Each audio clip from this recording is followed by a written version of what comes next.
তো ভিউয়ার্স, এখন আমরা দেখব ক্লাস 6-এর যে পঞ্চম সপ্তাহে যে অ্যাসাইনমেন্ট দিছে সেই অ্যাসাইনমেন্টের অঙ্কের সমাধান। ঠিক আছে, তো দেখতে পাচ্ছ তোমরা স্ক্রিনে এই যে প্রশ্নটা দেখতে পাচ্ছ, সেইটা এই সপ্তাহের আমাদের ক্লাস 6-এর অ্যাসাইনমেন্ট দিছে আমাদের অঙ্কের।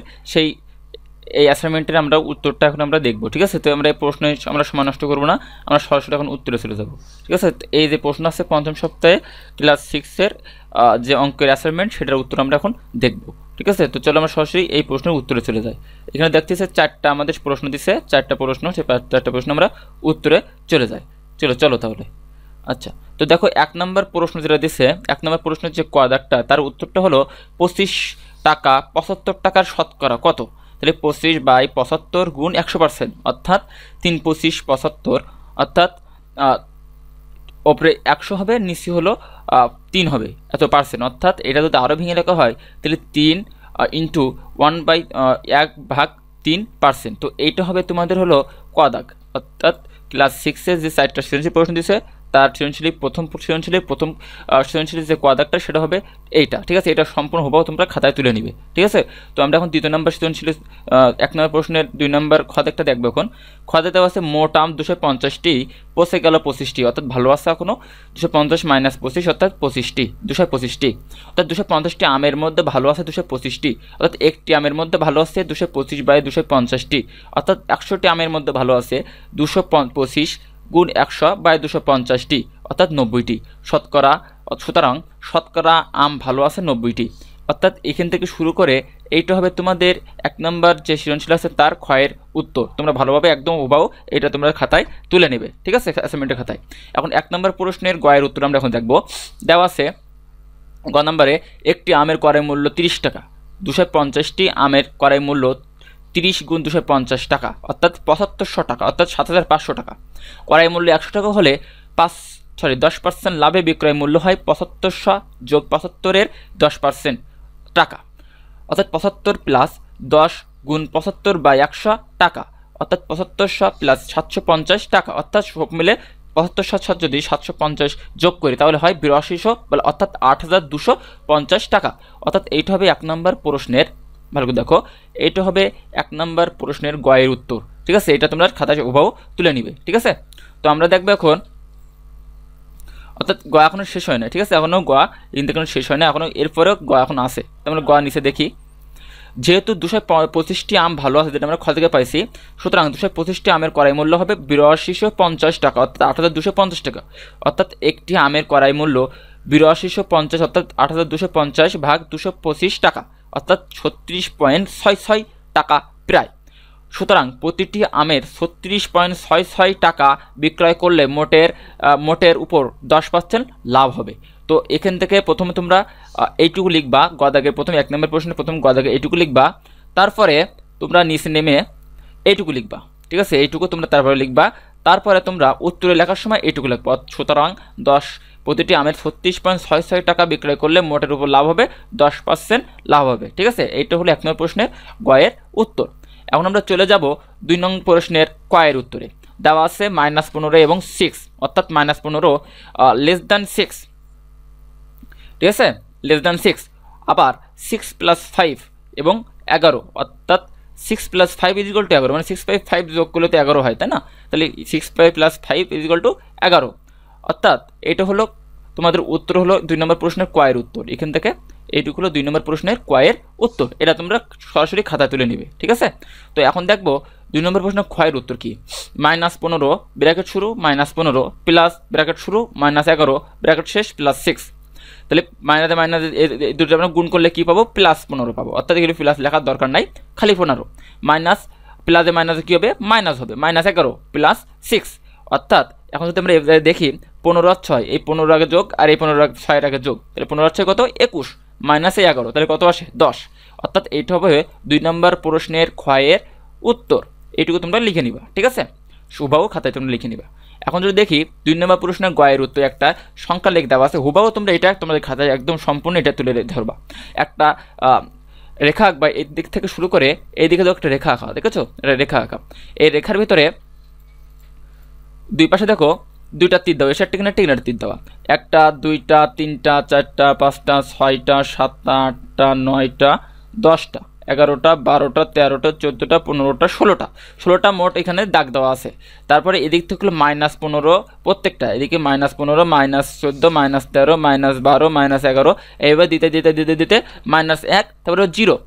তাহলে এই দিক থেকে পুরোটা 0 কিন্তু দাগটা টানবা, টেনে ডাইরেক্ট এখান থেকে 15 নিচে এরকম তীর চিহ্ন দিয়ে দিবা, এখানে নিচে লিখে দেবা এটা হলো 15, এই দেখুন লেখা দেখো 15, এভাবে লিখে দিবা 15, ঠিক আছে।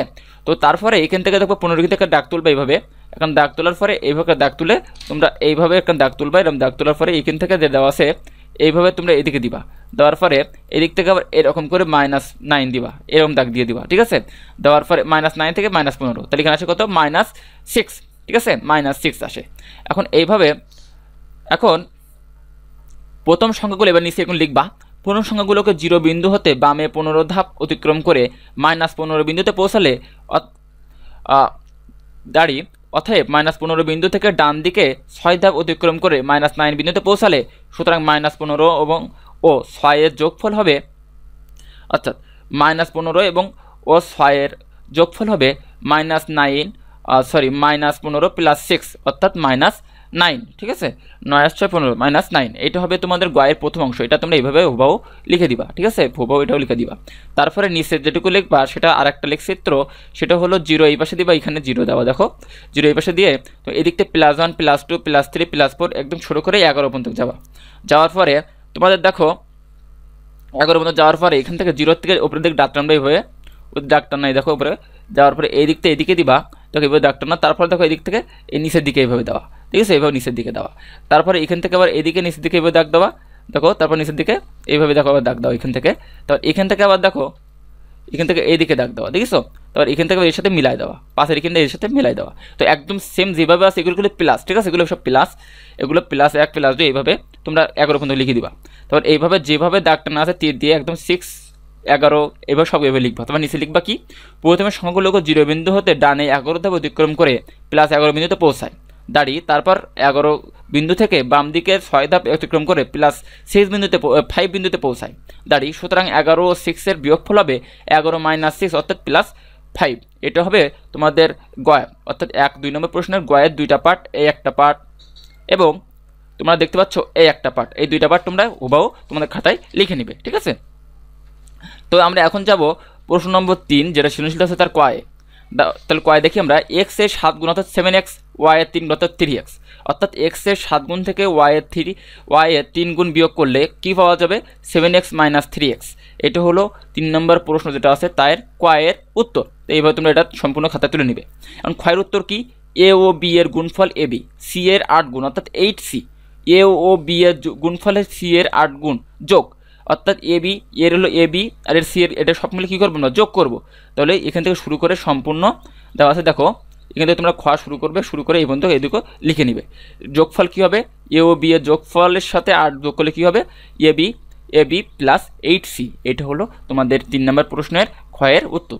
তো আমরা যদি এটা তুলে নেবে তোমরা, এবং গয়া দেখি 3 নম্বর প্রশ্নের গয়ের উত্তর যদি আমরা দেখি, এ ও বি যোগফল এবি, a + b, আচ্ছা, x থেকে y এর বিয়োগফল x - y, ঠিক আছে, এ ও বি এর যোগফলকে x থেকে y এর বিয়োগফল দ্বারা ভাগ, অর্থাৎ এ ও + বিকে a - b দ্বারা ভাগ করব। তো এখান থেকে এটুকু তোমরা যেভাবে আছে একদম সেভাবে তোমরা লিখে নিবে, ঠিক আছে। এখন দেখো যেভাবে আছে এইভাবে লিখে নিবে, ঠিক আছে। এটা কিন্তু a + b আর এখানে a - b, ঠিক আছে। এটা হলো তোমাদের 3 নম্বর প্রশ্নের গয়ের উত্তর। তো আমরা যাবো 3 নম্বর প্রশ্নের ঘয়ের উত্তরে, ঠিক আছে। তো দেখো লেখা, x এর 9 গুণ অর্থাৎ 9x, x কে 9 দ্বারা ভাগ করলে প্রাপ্ত গুণফলকে 7 দ্বারা গুণ, অর্থাৎ 9x গুণ 7 অর্থাৎ 63x। এটা হলো 3 নম্বর প্রশ্নের ঘয়ের উত্তর। যেভাবে একদম সেভাবে তোমরা খাতায় তুলে নিবে। এখন দেখবো 3 নম্বর প্রশ্নের উময়ের উত্তর। ধরি একটি সংখ্যা, দেখো দেওয়া আছে, ধরি একটি সংখ্যা x এর অপর সংখ্যা y, একটি সংখ্যার দ্বিগুণ অর্থাৎ 2x, অপর সংখ্যা অর্থাৎ 3 গুণ অর্থাৎ 3y, একটি সংখ্যার দ্বিগুণের সাথে অপর সংখ্যা 3 গুণ যোগ অর্থাৎ 2x + 3y যোগ করব। এটা হলো 3 নম্বর প্রশ্নের উময়ের উত্তর, ঠিক আছে। তো এটা লেখা হয়ে গেলে তোমাদের এটা সম্পূর্ণ খাতা তুলে নিবে। 4 নম্বর প্রশ্ন আমরা যাচ্ছি। 4 নম্বর প্রশ্নে রোমান সংখ্যা 1 এ যেটা দেওয়া আছে সেটা হলো 1 নম্বরে দেওয়া আছে একটি কলমের মূল্য c টাকা, অর্থাৎ 5টি কলমের মূল্য 5c টাকা। আবার একটি খাতার মূল্য a টাকা, অর্থাৎ 3টি খাতার মূল্য 3a টাকা। সুতরাং 5টি কলম ও 3টি খাতার দাম হবে 5c + 3a টাকা। এটা হলো তোমাদের 4 নম্বর প্রশ্নে যে রোমান সংখ্যা দেওয়া যে অঙ্ক তার 1 নম্বরের উত্তর। ঠিক আছে, এখন 2 নম্বরের উত্তর যদি আমরা যাই, এটা হুবাহু তোমরা এইভাবে খাতায় তুলে নিবে। ঠিক আছে, এভাবে হুবাহু খাতায় তুলে নিবে। তো আর আমরা যদি 2 নম্বরে যাই, 2 নম্বরে দেওয়া আছে কি, দেওয়া আছে একটি বইয়ের দাম B টাকা, অর্থাৎ 10টি বইয়ের দাম 10B টাকা। আবার একটি খাতার দাম A টাকা, অর্থাৎ 4টি খাতার দাম 4A টাকা। সুতরাং 10টি বই ও 4টি খাতার দাম 10B প্লাস 4A টাকা। ঠিক আছে, এইটা হলো রোমান সংখ্যা 2 4 নম্বর প্রশ্নে 2 নম্বরের উত্তর। ঠিক আছে, এটা তোমরা সম্পূর্ণ খাতায় হুবাহু তুলে নিবে। তারপর দেখি 3 নম্বরের উত্তর, 4 নম্বর প্রশ্নে 3-এর উত্তর দেওয়া আছে একটি খাতার মূল্য A টাকা, 8টি খাতার মূল্য 8A টাকা। আবার একটি বইয়ের মূল্য B টাকা, 6টি বইয়ের মূল্য 6B টাকা, অর্থাৎ এবং একটি কলমের মূল্য C টাকা, অর্থাৎ 9টি কলমের মূল্য 9C টাকা। ঠিক আছে, তো এইটা হলো, সুতরাং একটি খাতা 6টি বই এবং 9টি কলমের দাম 8A plus 6B plus 9C টাকা।